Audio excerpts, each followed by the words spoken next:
마태복음 3장입니다. 마태복음 3장 1절로 12절까지의 말씀 같이 보도록 하겠습니다. 마태복음 3장 1절로 12절까지의 말씀입니다. 우리 같이 합독하도록 하겠습니다. 마태복음 3장 1절로 12절까지의 말씀입니다.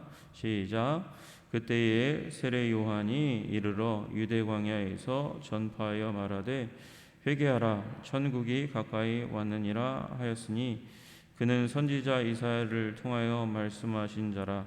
일러스되 광야에 외치는 자의 소리가 있어 이르시되 너희는 주의 길을 준비하라 그가 오실 길을 곧게 하라 하였느니라.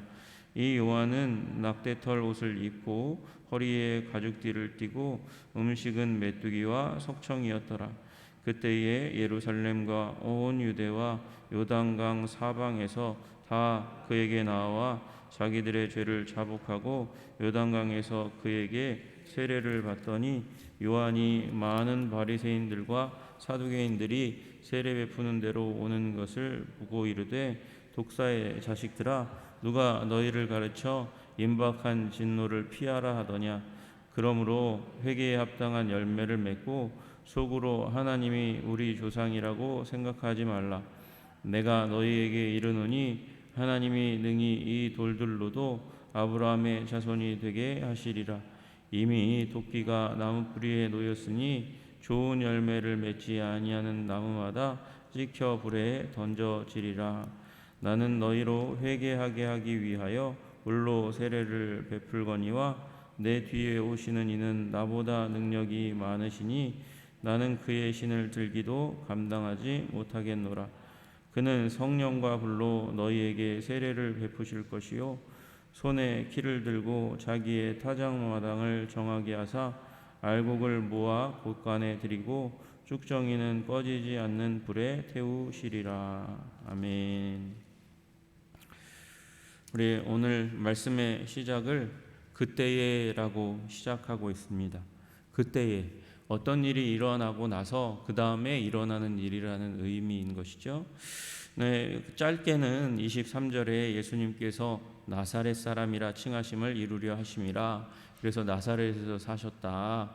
그렇게 어저께 이제 이사야서 11장 1절의 말씀 한 가지 네체르라는 그 말의 음과 유사한 나사렛, 네체르 나사렛 이렇게 예수님이 그 한 가지 이사야서의 예언의 성취라고 이렇게 말씀을 드렸습니다. 그런데 크게 보면 그때에라는 말은 하나님께서 400년간의 소위 침묵기라고 하는 시기를 깨뜨리시고 이제 세례 요한으로부터 새롭게 말씀하시기 시작하는 거잖아요. 그러니까 400년 동안의 침묵기를 깨뜨린 그때입니다. 사실은 침묵기를 사람들은 하나님이 아무것도 안 했다 이렇게 오해하는 사람이 있는데 여러분 침묵기는 하나님이 준비하신 기간이죠. 준비하신 기간. 그래서 침묵기라고 부르지 말고 준비기라고 부르자. 무슨 준비기? 메시아 사역의 준비기라고 부르자. 그렇게 얘기하는 분들이 있어요. 그 기간 동안에 하나님께서 무슨 일을 하셨습니까? 그 가운데 언어를 통일하세요. 언어를.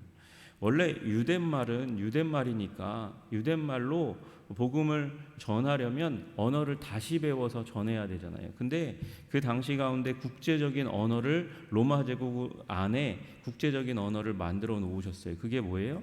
그게 무엇입니까?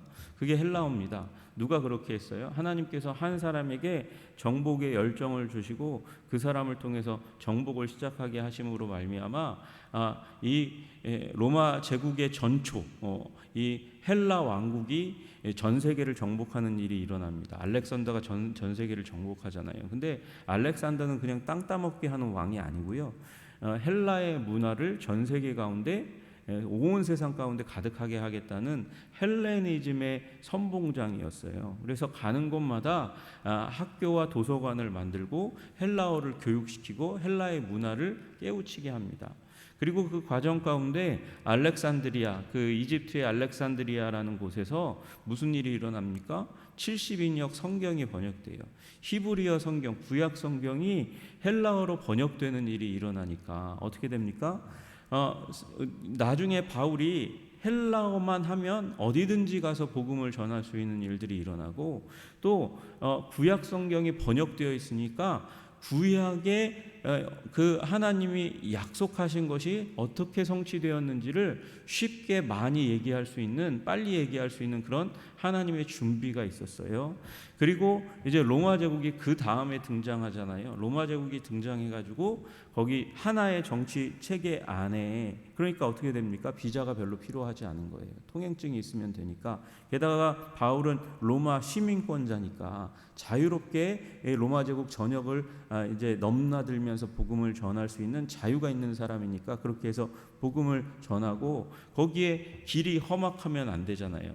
여러분, 이 우리나라처럼 치안이 좋은 나라가 없다는 얘기를 많이 듣잖아요. 여러분, 외국 가면 그냥 도둑이 강도가 난무한 그런 거리 가운데 걸어가는 걸 보게 되는 일이 많거든요. 그런데 그 로마 제국 안에 군사들이 다 지키고 요지에 지키고 있으니까 안전한 여행을 하면서 복음을 전할 수 있는 기초가 생기는 거예요. 예수님께서 그런 하나님께서 그런 준비를 하고 난 다음에 예수님이 오시는 거예요. 때가 참에 예수님께서 오시는 거고요. 그 전에 그 일을 이루기 위해서 누가 옵니까? 그때에 세례 요한이 오는 거죠. 그래서 여러분 3장 1절에 보면 그때에라고 또 나오고, 그 다음에 13절에 예수님 이제 사역을 시작하실 때에 이때에라는 말이 나오는 거예요. 다 하나님께서 차곡차곡 하나님의 계획을 준비하시고 실행하시는 거죠.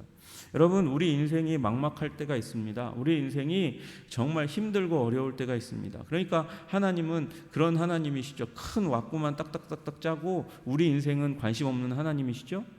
그렇습니까? 아니요, 그렇지 않다는 것이죠. 하나님은 세심하신 하나님이세요.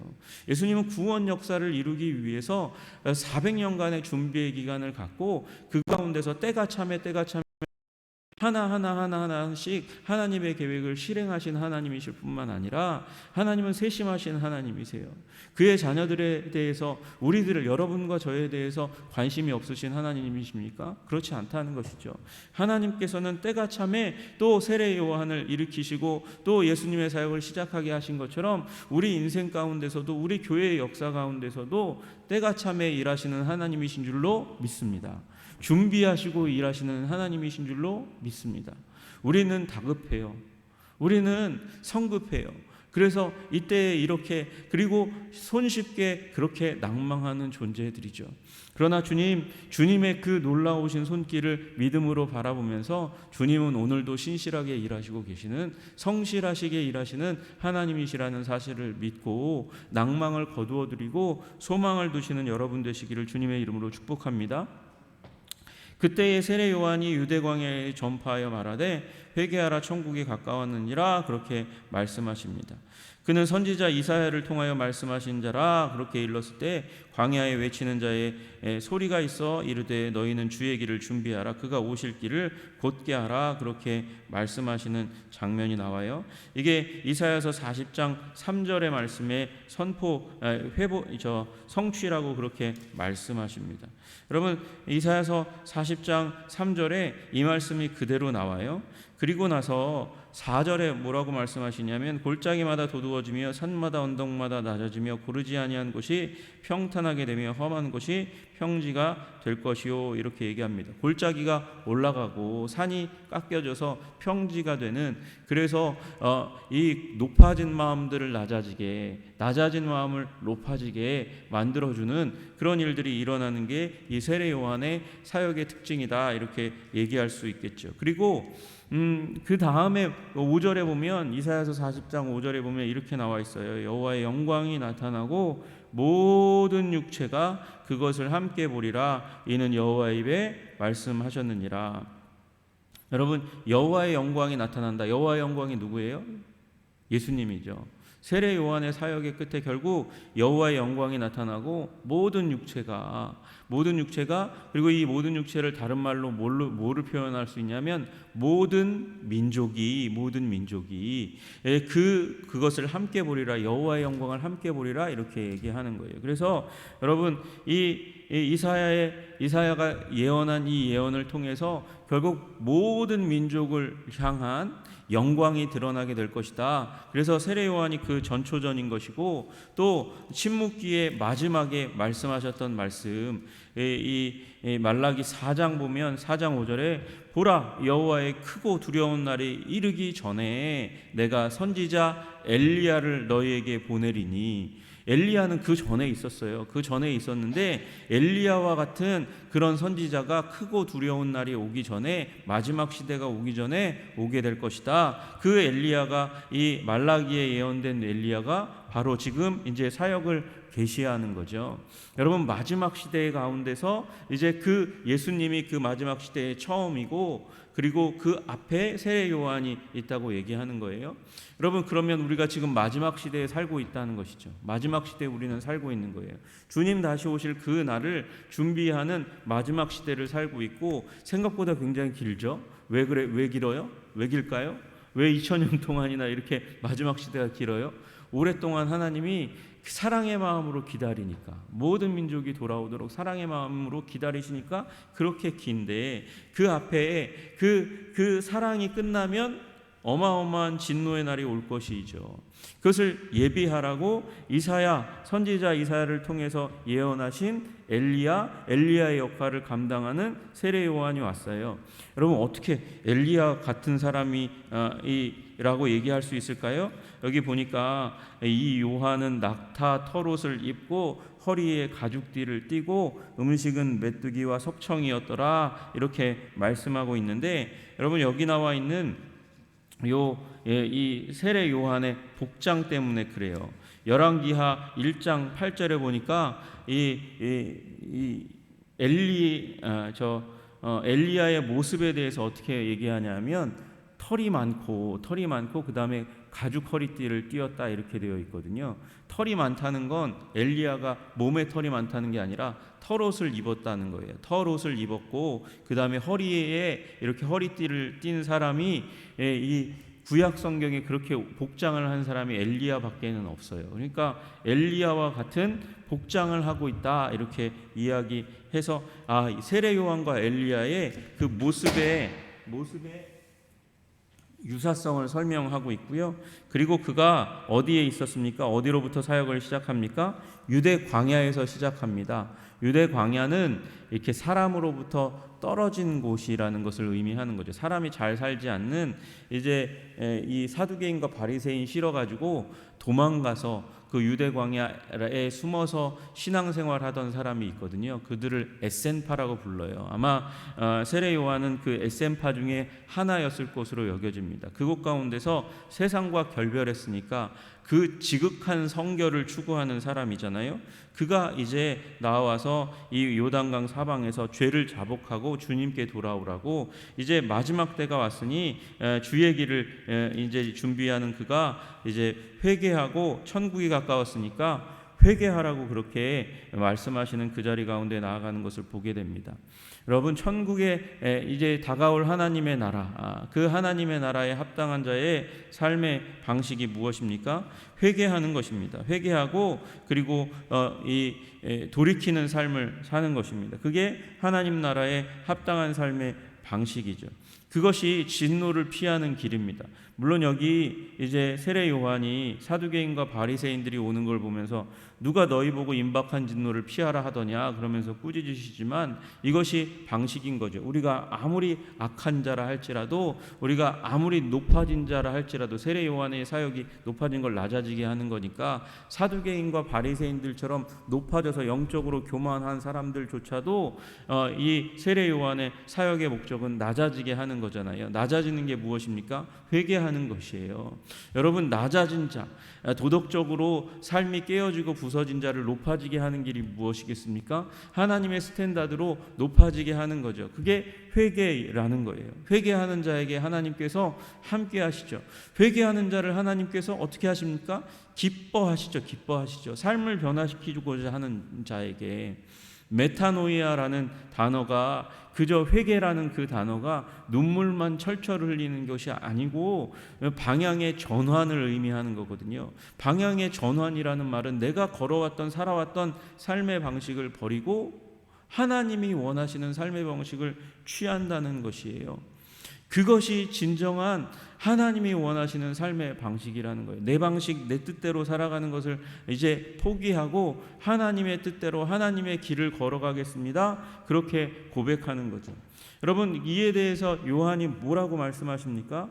회개에 합당한 열매를 맺고 회개하라고 그렇게 말씀하시면서 너희가 아브라함의 자손이라고 교만하게 생각하지 말라고, 너희의 구원은 이미 보장된 거라고 그렇게 생각하지 말라고 그 영적인 기득권을 내려놓으라고 말씀하시는 거예요.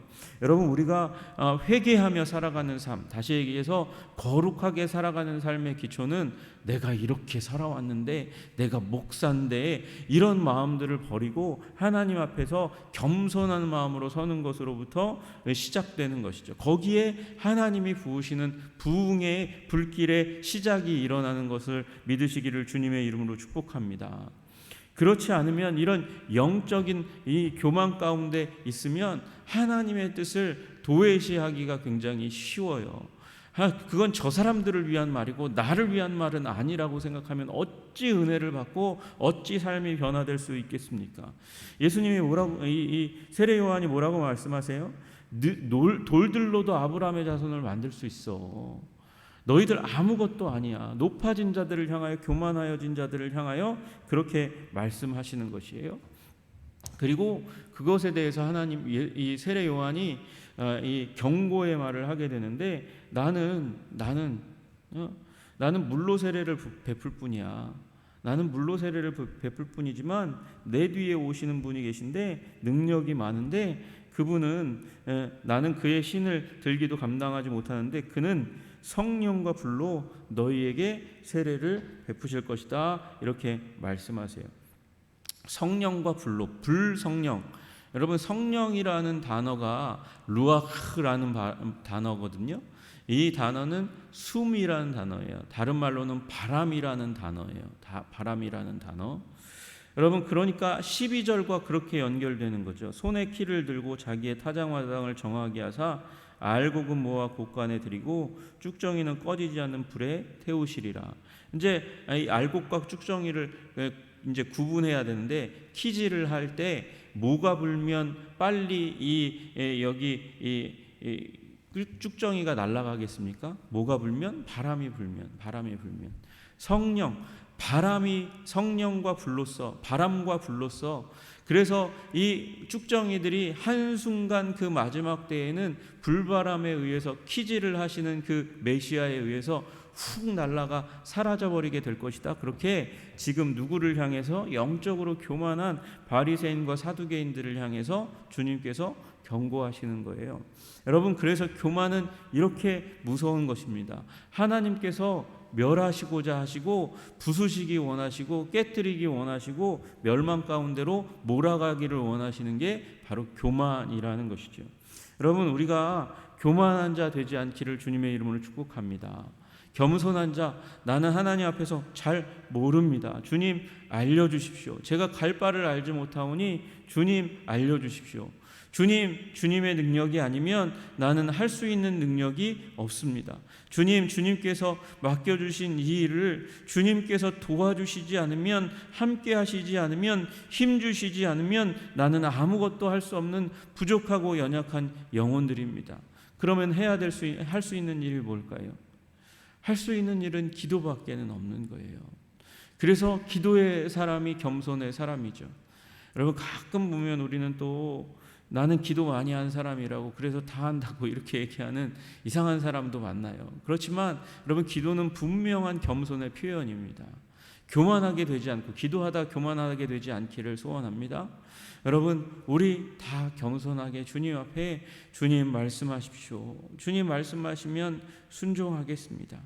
주님 길을 알려주십시오. 기도의 사람으로 서시는 여러분과 제가 되기를 주님의 이름으로 축복합니다. 가정이 지금 잘 되고 있습니까? 기도하십시오. 주님께서 은혜로 그렇게 하시는 것입니다. 주님 복의 복을 더하시고 은혜를 더하셔서 하나님, 이 세상, 악한 세상 가운데 주님의 징계를, 훈련을 그 징계를 받되 이기고 견디고 승리할 수 있는 인생 될 수 있도록 주님 오늘도 우리에게 자비와 은혜를 베풀어 주시옵소서. 말씀의 사람, 기도의 사람으로, 겸손의 사람으로 오늘도 때를 따라 돕는 은혜로 우리를 지키시기 원하시는 그 하나님의 손길 가운데 거룩하게 온전하게 살아가시는 여러분 되시기를 주님의 이름으로 축복합니다. 기도하겠습니다. 하나님, 그렇습니다. 주님께서 예비하시고 준비하시고 그 가운데 세례 요한의 사역을 일으켜 주신 것을 우리가 보게 됩니다. 하나님, 우리 인생도 그렇게 주님께서 예비하시고 준비하신 일들로 가득 채우고 계신데 우리가 알지 못합니다. 교만하기 때문입니다. 주님, 겸손하게 하여 주시옵소서.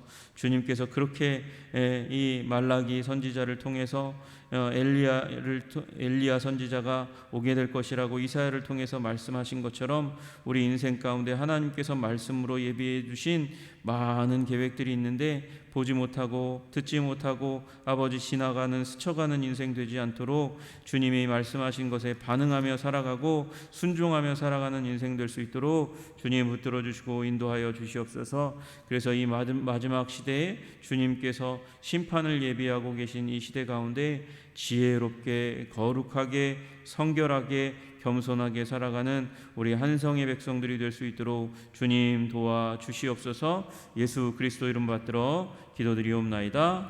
아멘.